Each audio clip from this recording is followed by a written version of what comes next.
Assalamualaikum warahmatullahi wabarakatuh.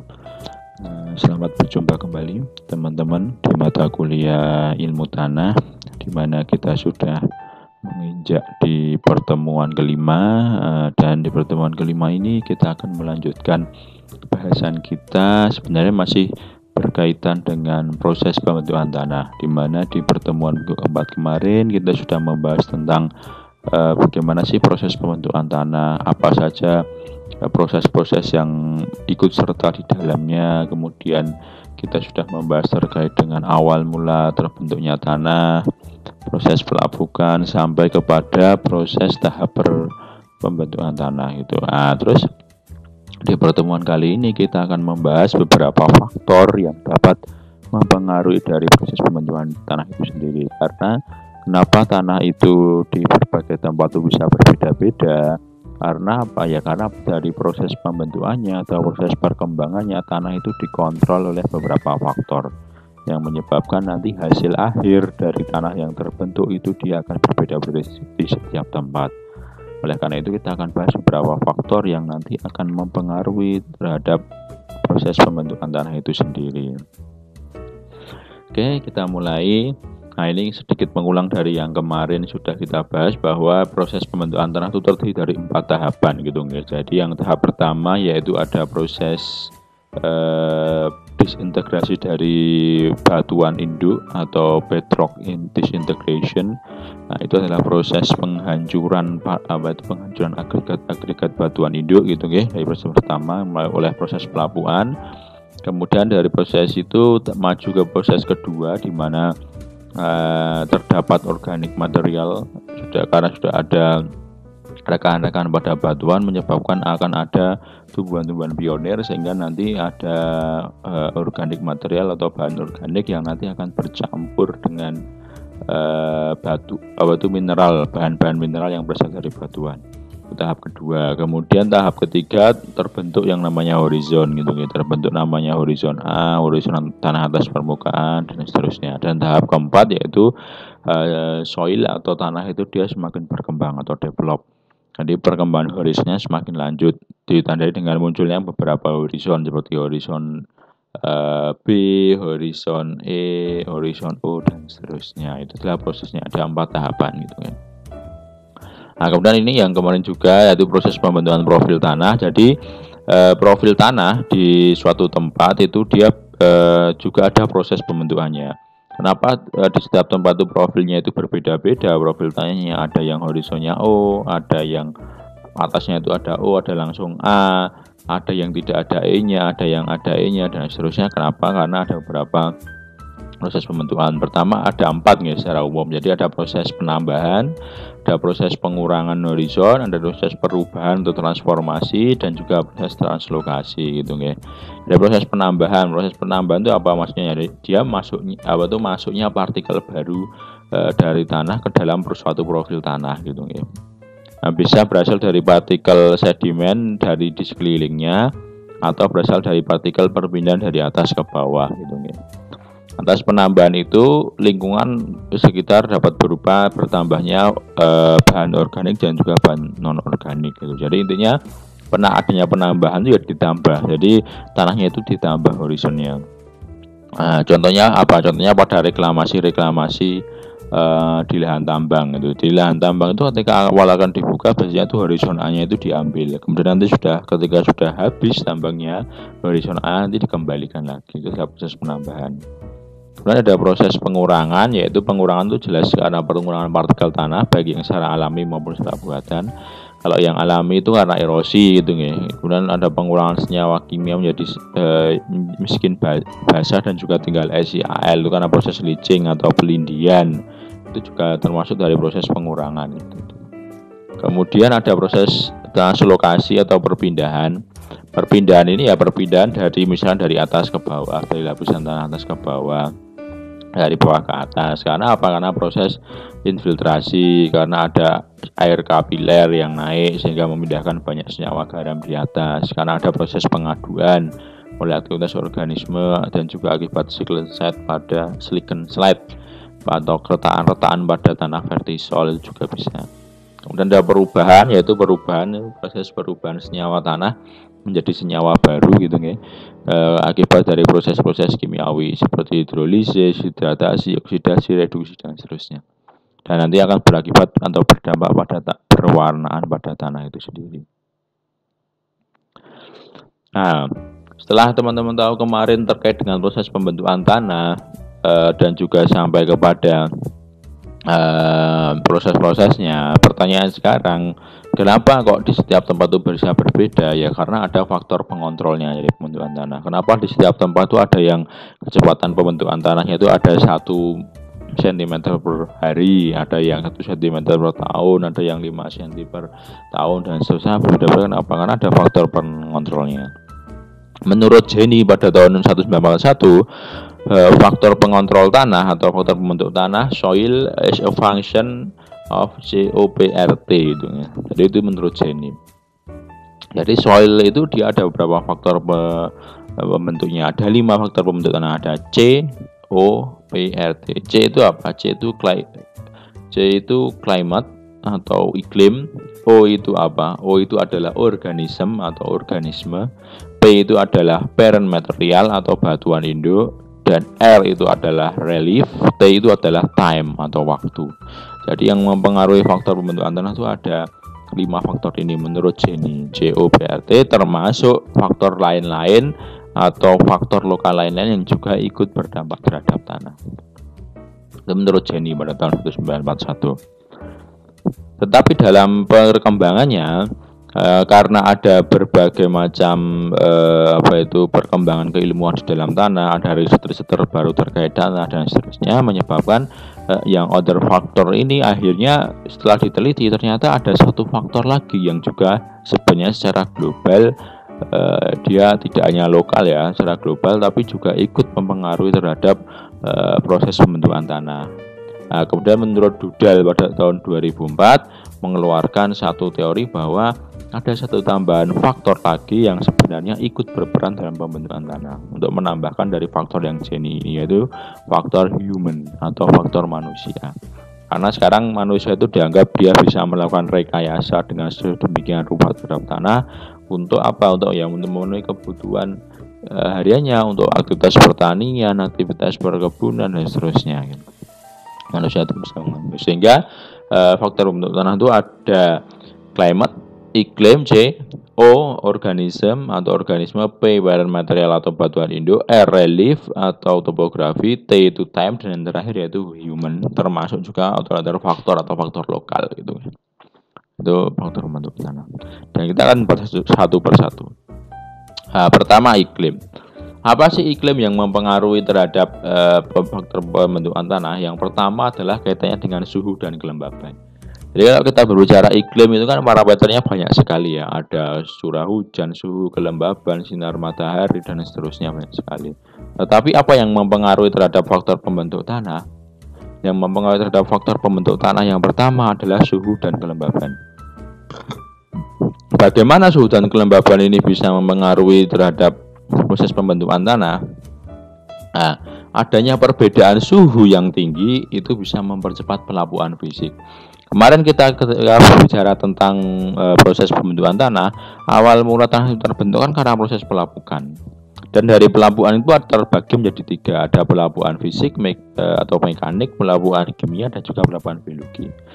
Dan dari 3 pelapukan itu semua itu harus didahului dari yang namanya proses pelapukan fisik itu. Jadi pelapukan kimia, pelapukan biologi tidak akan mungkin bisa terjadi jika tidak didahului oleh pelapukan fisik.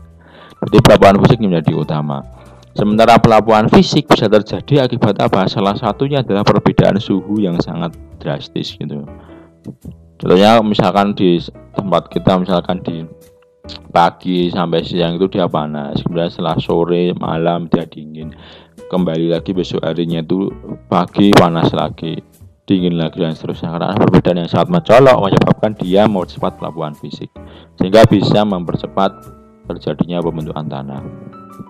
Nah, pada wilayah kering dan juga panas, dominannya itu menjadi pelapukan fisik gitu ya.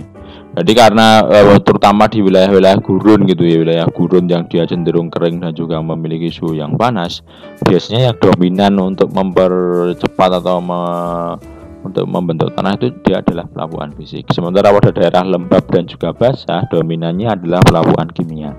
Di samping pelapukan fisik juga ada, tapi dia sudah berkembang dari pelapukan kimia. Nah, kemudian ketika suhunya tinggi menyebabkan evaporasinya itu menjadi besar, kan gitu ya. Jadi ketika ada suhu tinggi, otomatis penguapan juga akan besar, sehingga kemungkinan terjadi adanya air kapiler naik itu menjadi semakin tinggi, dan juga nanti akan menyebabkan membawa garam yang banyak, terutama nanti di atas permukaan. Gitu. Jadi ketika yang namanya air kapiler itu, ketika air kapiler itu kan dia air yang naik ke atas gitu ya, dari bawah naik ke atas karena mungkin suhu tinggi sehingga dia harus mengisi bagian rongga-rongga bagian atas. Nah, ketika air itu naik, kemudian nanti pada akhirnya setelah sampai di atas permukaan kan dia banyak membawa garam gitu, membawa garam di permukaan. Tetapi ketika suhunya terus tinggi menyebabkan air ini nanti akan lepas ke udara, akan mengalami penguapan. Tetapi garam-garamnya itu akan tertinggal, tidak ikut naik, tertinggal di atas permukaan, sehingga nanti di atas permukaan itu kandungan garamnya akan cukup tinggi. Itu juga mempengaruhi. Kemudian curah hujan jelas mempengaruhi karena apa? Pertama yaitu kaitannya dengan penguraian mineral dan juga bahan organik. Jadi aktivitas dekomposisi mikroorganisme, kemudian pembentukan mineral-mineral lain oleh mikroorganisme itu perlu ada yang namanya curah hujan. Yaitu adanya curah hujan ini nanti bisa mempercepat proses penguraiannya tadi. Proses penguraian dari bahan atau dekomposisi bahan organik ini kan dipercepat oleh proses curah hujan. Dan curah hujan ini bisa menjadi agen dari proses eluviasi dan juga iluviasi tanah gitu ya. Jadi proses leaching atau proses pencucian itu kan dominan yang mempengaruhi adalah curah hujan seperti itu. Jadi tanpa adanya curah hujan nanti tidak akan ada air yang meresap ke dalam tanah. Maka ketika tidak ada air yang meresap ke dalam tanah, tidak akan terjadi yang namanya proses leaching atau pencucian atau pelindian seperti itu. Sehingga adanya curah hujan jelas akan mempengaruhi terhadap proses leaching atau pencucian. Nah, kemudian jika dibedakan berdasarkan curah hujannya itu kan wilayah itu dibagi menjadi dua secara umum. Ada wilayah yang humid yaitu dengan curah hujan tinggi, dan kebalikannya itu ada wilayah dengan arid atau curah hujannya rendah gitu ya. Dilihat dari kondisi curah hujannya itu juga bisa dilihat karakteristiknya gitu ya. Pada wilayah-wilayah yang arid atau dia cenderung curah hujannya rendah, biasanya itu tanahnya kurang subur. Kenapa? Karena proses dekomposisi organiknya akan terhambat karena evaporasinya itu besar, sehingga kandungan air tanahnya itu sangat minim. Kemudian proses pembentukan mineral-mineral tanah itu juga akan sangat sedikit sekali yang terbentuk. Karena apa? Terhambat karena suhunya yang terlalu tinggi, curah hujannya sedikit dan seterusnya. Proses leaching itu juga sangat sedikit dan seterusnya. Sehingga untuk pemindahan atau pendistribusian material-material atau mineral-mineral dan juga bahan organik di seluruh lapisan tanah itu menjadi terhambat karena tidak ada proses leaching. Nah, berbeda pada daerah yang curah hujannya tinggi. Pada daerah yang curah hujan tinggi biasanya suhunya relatif lebih dingin atau relatif lebih sejuk, sehingga akan proses mikroorganisme akan dekomposisi organik akan berlangsung lebih cepat, sehingga proses-proses kimia tanah yang membentuk mineral, membentuk bahan organik juga akan berlangsung lebih cepat seperti itu. Kemudian vegetasi lebat. Ketika vegetasi lebat, apa implikasinya? Bahan organik mesti akan tinggi di dalam tanah karena akan menghasilkan banyak seresah, akan menghasilkan senyawa-senyawa yang nanti bisa diserap oleh tanah gitu dalam bentuk bahan organik. Kemudian proses eluviasi atau proses pencucian jadi intensif. Ini juga berperan. Kenapa? Ketika proses eluviasi atau proses pencucian berlangsung secara intensif, maka implikasinya materi mineral-mineral kemudian bahan organik di dalam tanah itu dia akan terdistribusikan merata hampir di semua wilayah lapisan-lapisan dari tanah, baik dari atas sampai ke dalam gitu. Walaupun tetap yang paling atas itu tetap paling subur, tapi yang paling bawah itu ya kandungan bahan organiknya mungkin tetap ada walaupun jumlahnya sedikit, mineralnya juga ada dan seterusnya gitu. Termasuk juga nanti di tanah humid ini dia profil tanahnya itu akan dalam. Jadi volume tanahnya itu cenderung dalam, kedalamannya itu tanahnya itu dalam-dalam. Berbeda dengan yang arid cenderung tipis tanahnya seperti itu. Nah, sehingga nanti dikenal ada istilah klimosekuen gitu ya. Klimosekuen apa? Hubungan antara pembentukan jenis tanah akibat pengaruh iklim. Jadi di satu tempat dengan tempat lain kenapa bisa berbeda jenis tanahnya? Ternyata karena iklimnya berbeda, berarti dia disebut sebagai klimosekuen. Di antara misalkan tanah di iklim tropis dengan tanah di iklim subtropis atau di iklim sedang atau di iklim kutub, nah itu dia akan, atau iklim gurun itu akan berbeda jenis tanahnya, makanya itu disebut sebagai klimosekuen. Nah itu terkait dengan yang climate atau faktor yang pertama C. Kemudian faktor yang kedua O atau organisme. Jadi organisme itu juga sangat membantu. Kenapa ya? Karena di dalam tanah itu kan terdapat kandungan yang namanya organisme gitu. Ada beberapa organisme yang bisa berpengaruh terhadap proses pembentukan tanah. Pertama yaitu katanya dengan vegetasi. Vegetasi jelas gitu. Fungsinya apa vegetasi? Vegetasi itu akar tanaman bisa dapat mempercepat proses pelapukan. Nah, ikut membantu ya. Kemarin kita sudah bahas di pelapukan bahwa salah satu pelapukan fisik itu satunya adalah dengan bantuan dari akar tanaman. Dengan adanya akar tanaman, proses pemecahan agregat tanah itu akan menjadi lebih cepat. Akar tanaman bisa melebarkan pori tanah sehingga aerasi berjalan baik gitu. Jelas ya. Jadi bahwa akar tanah karena dia memecah agregat maka akan memperbesar pori-pori sehingga proses aerasi atau pertukaran udara dalam tanah itu juga akan semakin cepat. Kemudian akar menyerap air sehingga tanah tidak terlalu jenuh. Nah, itu juga penting gitu. Jadi karena tanaman itu juga butuh air, maka yang menyerap air itu adalah akar. Ketika airnya terserap maka tanah itu tidak akan selalu jenuh sehingga akan ada udara yang tetap akan masuk mengisi di dalam rongga pori-pori tanah. Dan yang terakhir yaitu penyedia unsur BO tanah, jelas bahan organik, karena sumber bahan organik tanah salah satunya yang terbesar itu dari tanaman. Kemudian ada makrofauna. Makrofauna contohnya seperti serangga, cacing, kemudian ada tikus dan seterusnya. Fungsinya apa? Yaitu penyediaan rongga-rongga tanah yang mempercepat atau membentuk rongga-rongga tanah, jelas. Kemudian membantu proses pelapukan, yaitu yang terkait dengan penghancuran agregat tanah, yaitu pelapukan biologis gitu nggih. Kemudian untuk redistribusi tanah atau mendistribusikan tanah, itu jelas karena membawa gitu nggih. Kemudian penghasil asam-asam organik dari sekresi untuk kaitannya dengan penghasil bahan organik. Kemudian ada mikroorganisme mikroorganisme. Nah, ini mikroorganisme itu yang termasuk berperan cukup penting. Kenapa? Karena dia yang melakukan proses dekomposisi organik yang menghasilkan bahan-bahan anorganik dari bahan organik atau mengubah bahan organik menjadi bahan anorganik yang nanti bisa dimanfaatkan oleh tanaman. Kemudian mikroorganisme juga bisa sebagai pembentuk agregasi partikel tanah, menjadikan struktur tanah itu menjadi lebih padu gitu ya. Jadi yang awalnya nanti mungkin dia pecah-pecah strukturnya atau gembur, dia bisa dipadukan lagi oleh aktivitas dari mikroorganisme. Kemudian menjamin ketersediaan unsur hara tertentu, jelas. Dan yang terakhir yaitu sebagai pengurai bahan organik menjadi unsur hara. Kemudian parent yang ketiga yaitu parent tadi sudah ya, organisme. Jadi kaitannya organisme itu lebih ke arah mempercepat proses pelapukan, mendistribusi tanah dan seterusnya. Kalau yang mikroorganisme lebih ke arah proses kimiawi untuk menghasilkan mineral dan juga bahan organik tanah. Kemudian yang ketiga yaitu P, yaitu parent material atau bahan induk tanah atau batuan induk gitu ya. Batuan induk itu jelas akan berpengaruh kaitannya dengan apa? Kandungan mineral di dalam tanah. Setiap karena tanah itu dia awal mula prosesnya tadi dikatakan bahwa semua dari batuan, maka otomatis sifat-sifat tanah itu dia akan punya ciri yang sama dengan batuan gitu ya. Ketika batuannya dia termasuk batuan beku dengan kandungan mineralnya berupa mineral primer, otomatis maka kandungan mineral di dalam tanah pun juga dia akan dominan mineral primer.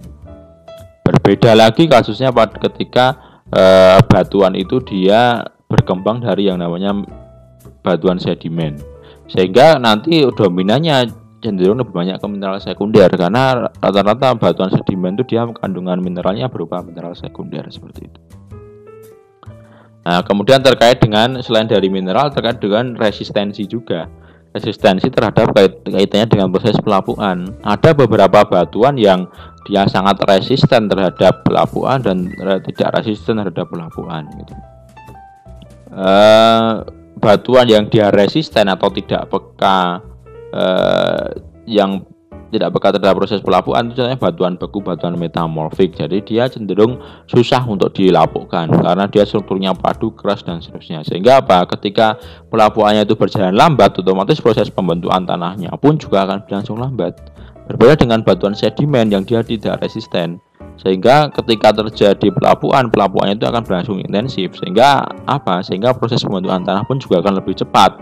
Makanya nanti kenapa kalau teman-teman coba bandingkan tanah-tanah di wilayah yang berbatuan beku, batuan metamor, batuan sedimen, dia akan lebih tebal dan proses pembentukannya akan lebih cepat di batuan sedimen ya, karena batuan sedimen itu lebih mudah lapuk dibandingkan dengan batuan beku dan juga batuan metamor.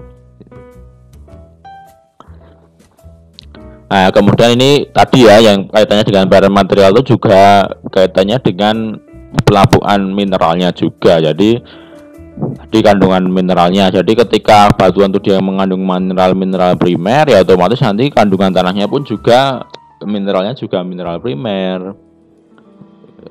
Dan kalau mineralnya dominan sekunder ya juga akan sekunder seperti itu. Contohnya yang paling gampang itu di wilayah batu gamping.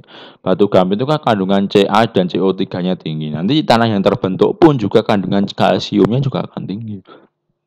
Kandungan CO3 juga akan tinggi. Karena apa ya? Karena dia dari hancuran batuan gamping itu.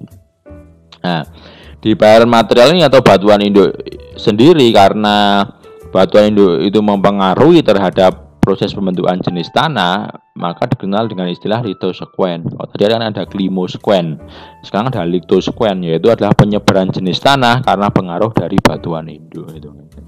Jadi ketika batuan induk berbeda, jenis tanahnya itu akan berbeda. Itu namanya lithosequence. Nah, yang ketiga sudah yaitu bahan material.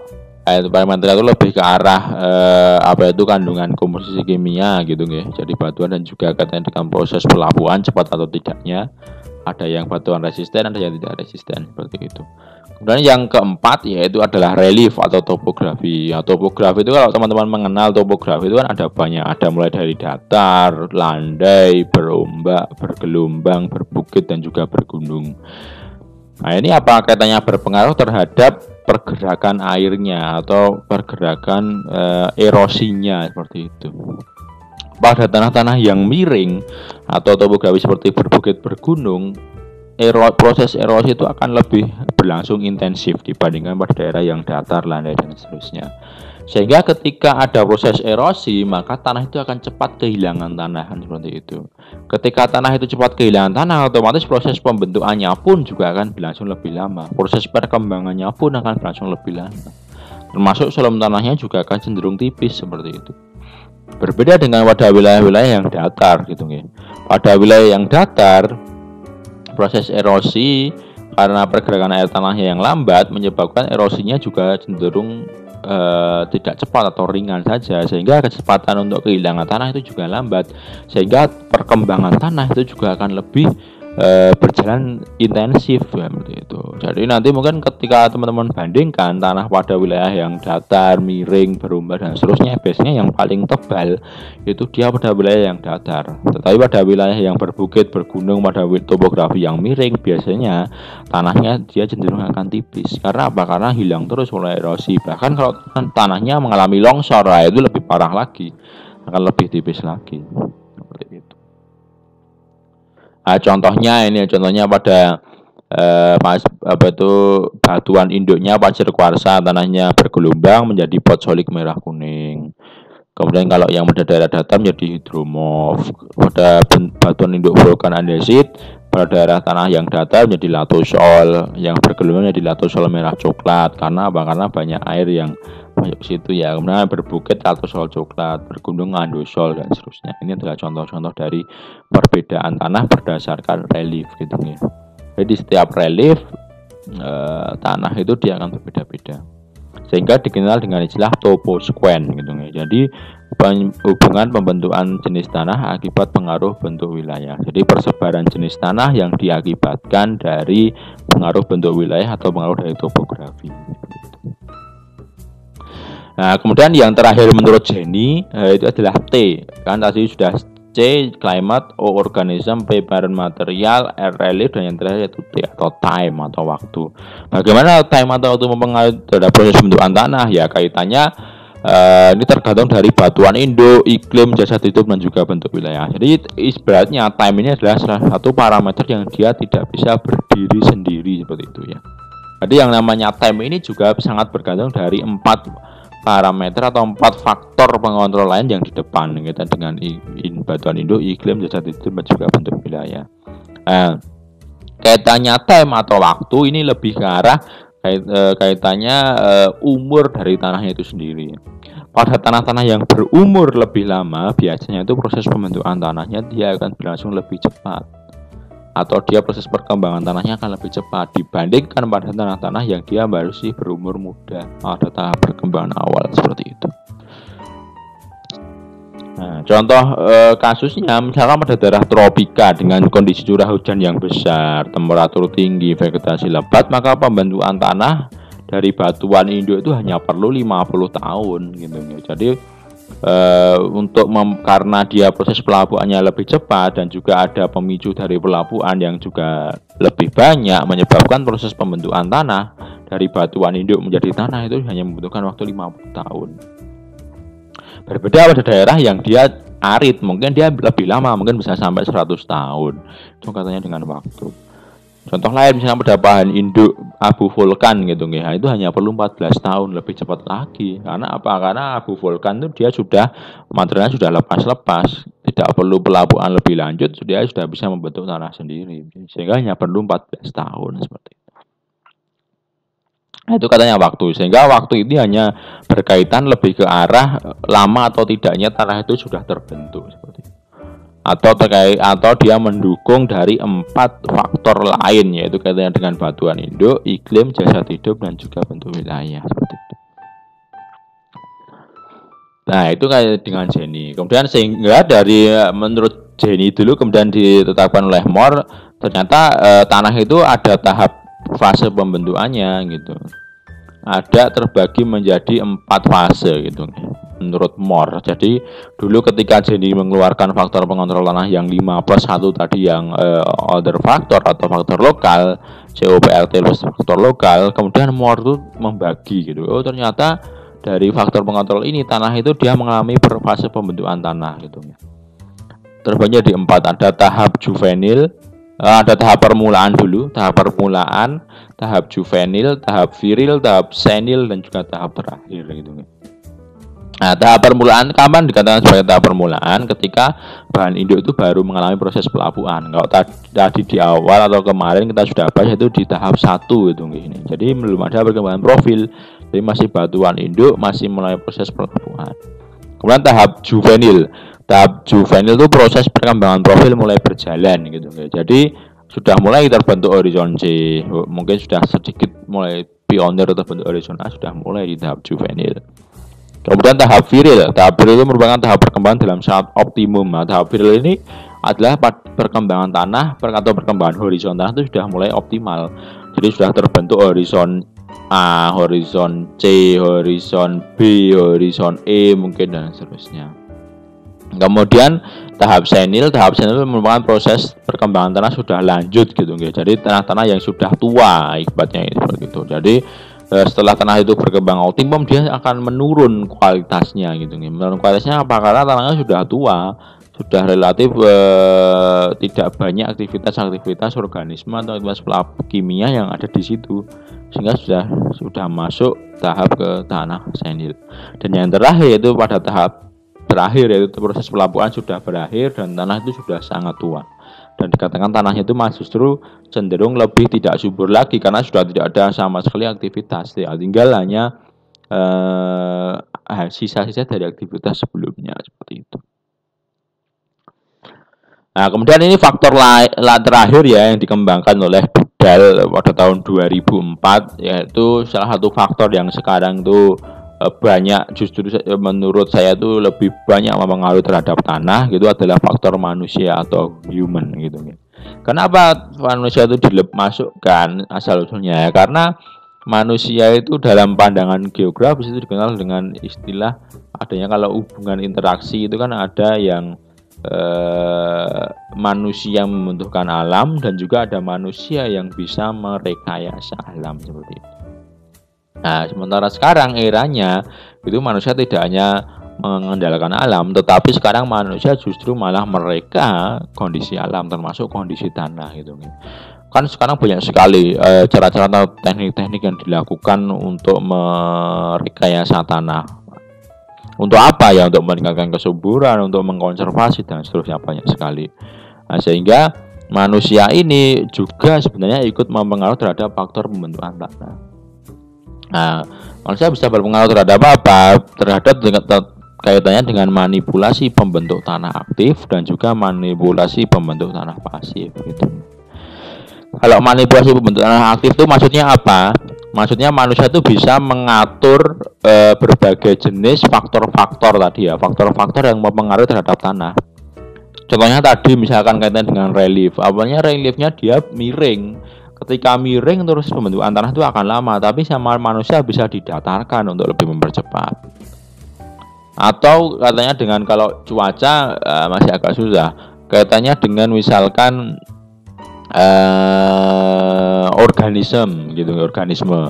organisme awalnya mungkin sedikit di atas tanah bisa dipercepat oleh manusia dengan ditambahkan organisme di dalam tanah, itu juga bisa.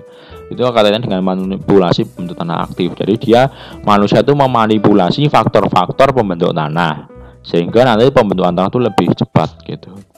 Ataupun dengan cara manipulasi pembentukan tanah pasif. Kalau manipulasi pembentukan tanah pasif itu manusia langsung langsung melakukan penambahan atau pengurangan bahan induk tanah atau perubahan relief gitu nih.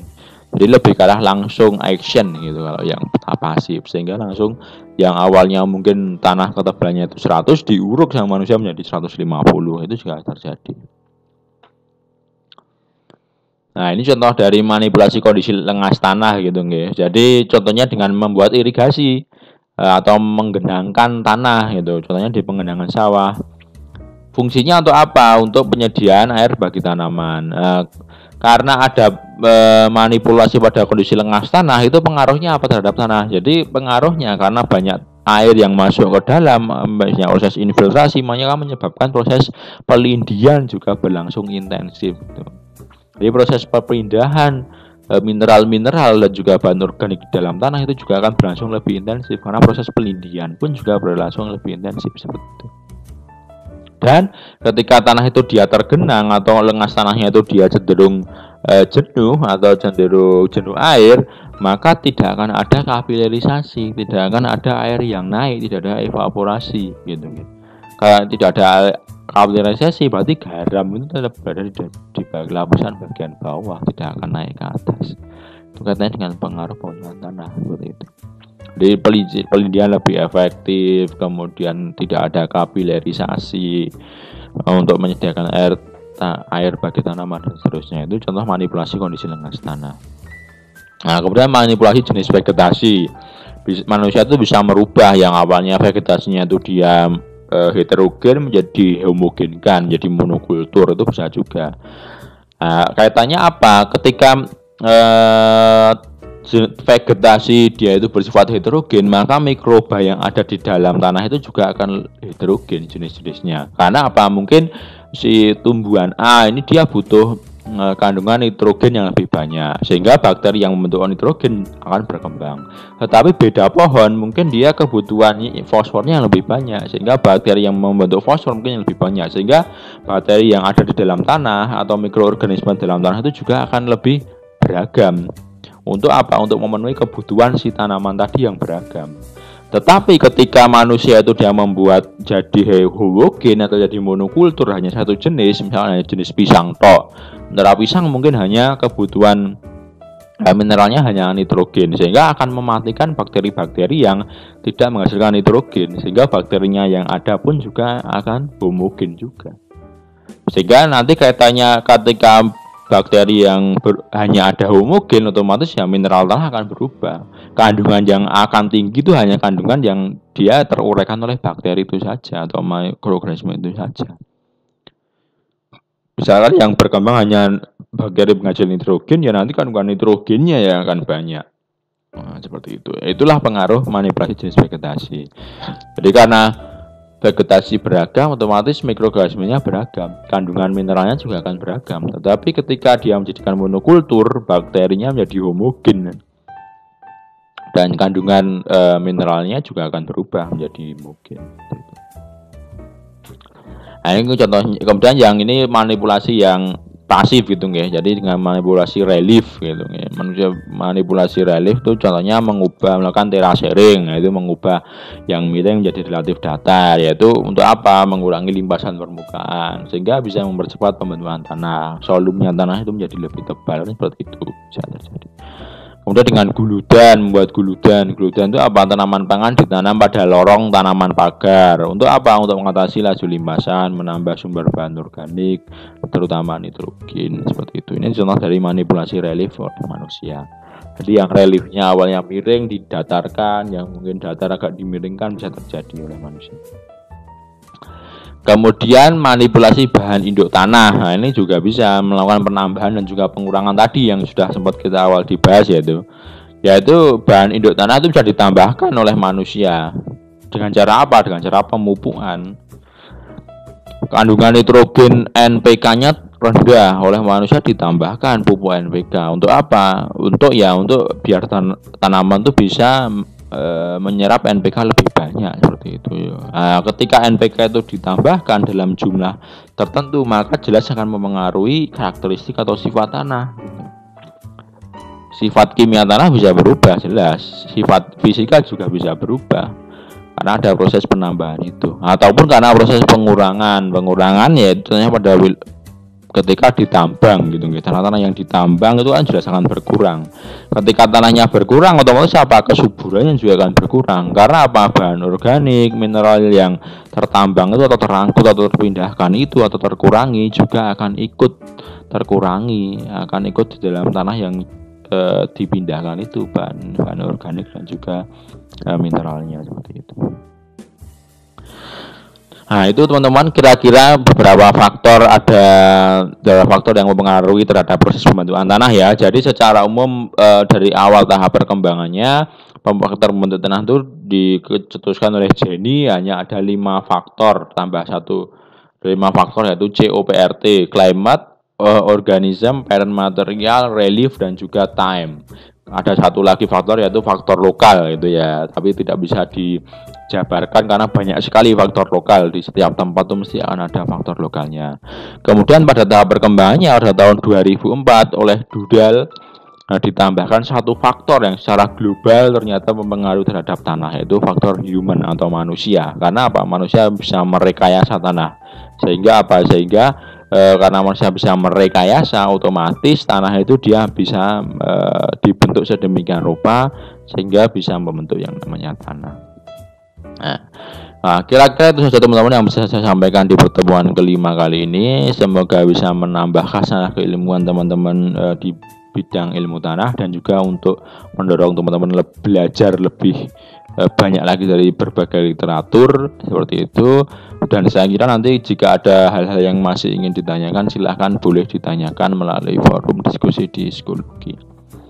Kira-kira itu saja yang bisa saya sampaikan. Saya akhiri pertemuan 5 kali ini. Bila itu ya. Wassalamualaikum warahmatullahi wabarakatuh.